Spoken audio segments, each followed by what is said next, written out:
Hello and welcome back to Curbside Ethics. I'm Dr. Stephen Bradley, anesthesiologist and clinical medical ethicist. This is the first official episode of this new podcast.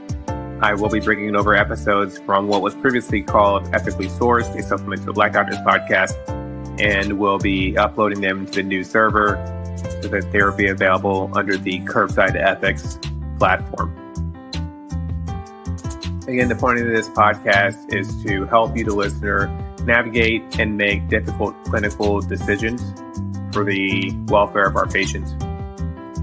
This week, we're going to unpack the role of dark humor in healthcare. Anybody that's practiced medicine for some time or follows the Instagram pages, you will see that there's a fair amount of dark humor associated with medicine. Where did this come from? How prevalent is it? What are the underlying issues and concerns of using this dark humor? Why do we do it? Should it continue? That's what we're going to get into today. We know, and we've heard before, laughter is the best medicine. Even going back to Hippocrates, he was quoted as saying, or advising his patients to contemplate on comic things to facilitate their recovery. You know, right now it's hard to really prescribe laughter as a medicine, right?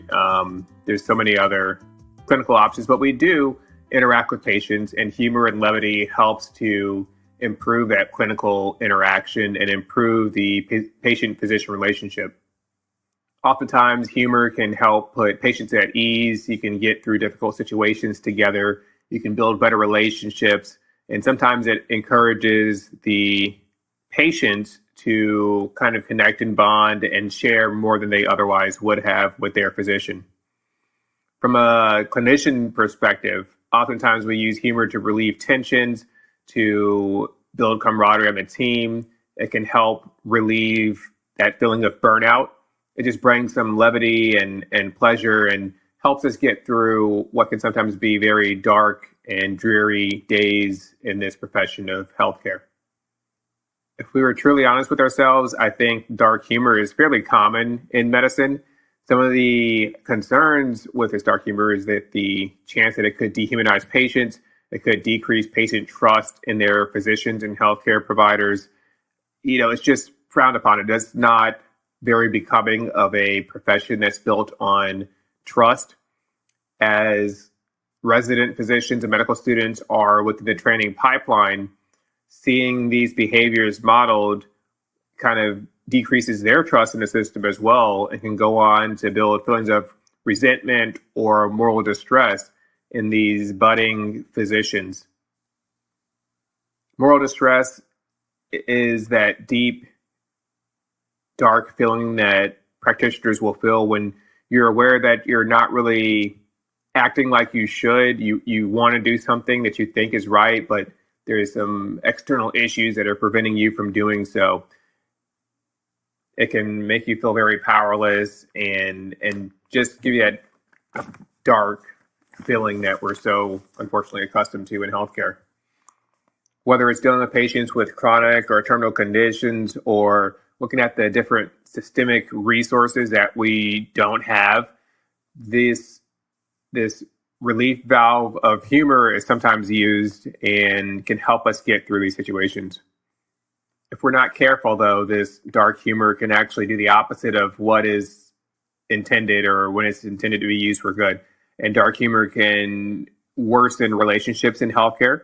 It can create more distance between different healthcare professionals, physicians, colleagues, medical students, residents, and worst of all, the patient. Why do we use jokes in healthcare or in interactions with other people? And what is a joke? So a lot of times there's, with humor, there's this tension that's there. It's the difference between what is expected to be said and what ends up being said. That's kind of how jokes are formulated. And there's some irony that's involved, other concepts. A lot of times that physicians and clinicians and other people turn to humor, you're kind of reaching out and pushing back, using it as a defense mechanism against a system in which you don't have control. We know that some of the etiology of these feelings of resentment, sometimes, they come from patients where the inappropriate jokes that you see, whether it's patients that suffer from substance use disorders, you see them in the emergency department and they're dubbed the frequent flyer, the drug addicts. You know they're going to keep coming in. The patients that are housing deprived and they come in because they don't have any place to go to get that chicken or turkey sandwich from the emergency department. Patients with sexually transmitted diseases where some people can find some kind of deep, dark humor in some of the stories that are associated with this.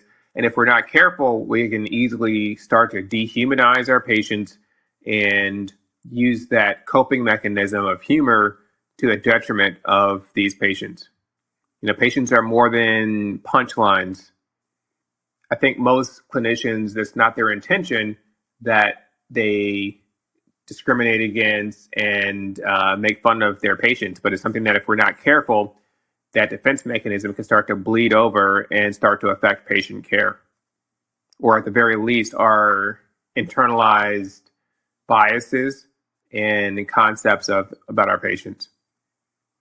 There have been studies performed on this where, in talking with some students, they identify certain patients that are quote unquote fair game for these jokes, patients that are difficult or not compliant, or those patients that we think they're sick because of things that they do. They're more likely to be the butt of this dark humor and the butt of these jokes. Oftentimes, as students, we go into medicine because we want to help people, we want to help patients. And once we get into the system, we interact with other clinicians that are more senior, that have been around longer, that are jaded with what they've seen in medicine. When they've seen how the system works, or better put, how the system doesn't work, and how patients don't get the treatment that they need, resources are constrained. And again, that coping mechanism is that dark humor kind of targeted at the system. Unintentionally, however, this dark humor that may come from these senior, seasoned healthcare professionals can then bleed over into the young, altruistic medical students and residents and start to jade their perception of the healthcare system, maybe earlier than it otherwise might occur.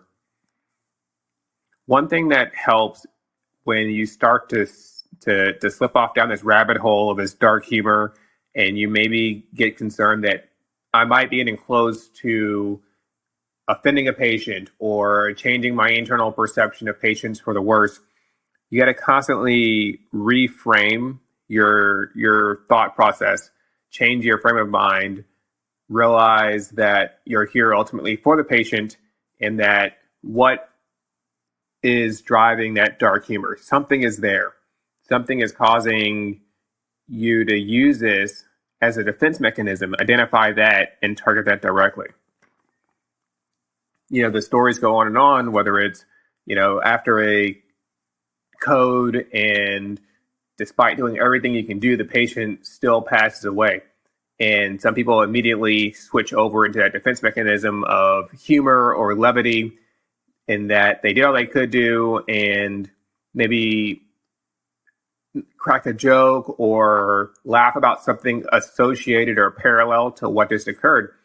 And obviously that physician or healthcare provider is not laughing at the patient and the family member and all that, but in the greater context of the morbidity that just occurred, it would be seen as very inappropriate, offensive to the patient, the family members, and the other clinicians involved. So how do we navigate this process? First of all, I choose to see the best in my fellow clinicians. I don't assume that somebody's cruel or vindictive if they have some off-color humor or jokes. I do take into consideration the concept that this dark humor could be affecting the care that they're providing to their patients. And from that concern, I act in terms of saying, hey, what are you really concerned about, or what makes you feel this way? Was there something you could have done differently? And really target the underlying issue that is causing them to act out, that is causing them to have this humor as a defense mechanism. A lot of times, when it comes to jokes, as jokes start to get out of hand, you start to reach that shock value, back where there's Howard Stern and the radio DJs and all that. Part of humor, as you get down the spectrum, is saying something that's so ridiculous that people, have no idea what's coming next. Dave Chappelle, Chris Rock, all that kind of humor is the shock value. And again, we have to be cognizant that that does not bleed over into our clinical practice and affect the care that we provide to patients and affect the relationships that we have with fellow physicians and clinicians. So how do we address our partners when they may be heading down this pathway? They may say something that offends ourselves, or maybe there's the possibility of offending a medical student resident, or at least setting a bad precedent for them. One of the best ways to address this behavior, first, take it all into context. Rarely should you be calling people out in public and making a big scene. Try to pull this colleague aside in a private setting. Discuss the feelings that are driving these defense mechanisms. Talk about the specific situation. Is the situation making you feel uncomfortable? That you're reacting by using humor. Let's focus on the patient. Let's focus on what the patient needs right now. In the heat of the moment, you can redirect if somebody starts to say something that's a little off color. And then when you take them aside, you can refer to the observed behavior. Say something to the effect of, I noticed you tend to make some jokes about patients. I'm worried about this joke you made earlier. If a patient heard it, they would be offended. Some people that did hear it, I think they're very uncomfortable with that humor. What's going on is something you want to talk about. And at the very least, the fact that you're there to, quote unquote, call out this behavior will make them reticent in the future to proceed with the off-color dark humor. At least gives them pause to think about it. How else do we navigate this? Well, absolutely need to learn and know your environment.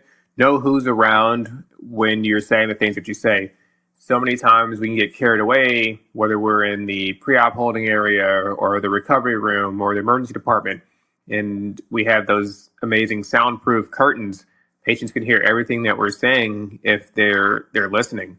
So knowing who's around, patients, family members, they tend to wander the hallways. You need to have some situational awareness, and this just goes without for other situations, whether you're discussing patient information that's private or whatever you're talking about. Be cognizant of what's around and how you're saying the things that you're saying. Know your audience. You have some fledgling healthcare professionals, patient family member nearby. You may need to rephrase some of the things that you're saying and the way that you say them. You won't be as blunt in front of the family as you would with medical students and other clinicians. And when it comes to humor, if everybody's not on the same page, there's a huge chance that that joke could be misconstrued and could have some negative repercussions. So know your environment, know your audience, and of course, first, do no harm. So think about the long-term ramifications, how that could affect your physician-patient relationship. And we have to do everything we can to make sure that relationship stays open for the benefit of our patients. So what do you think? The dark off-color humor that we see so many times on Instagram and on the meme pages or within the halls of the hospital, how can we navigate and start to move away from this behavior?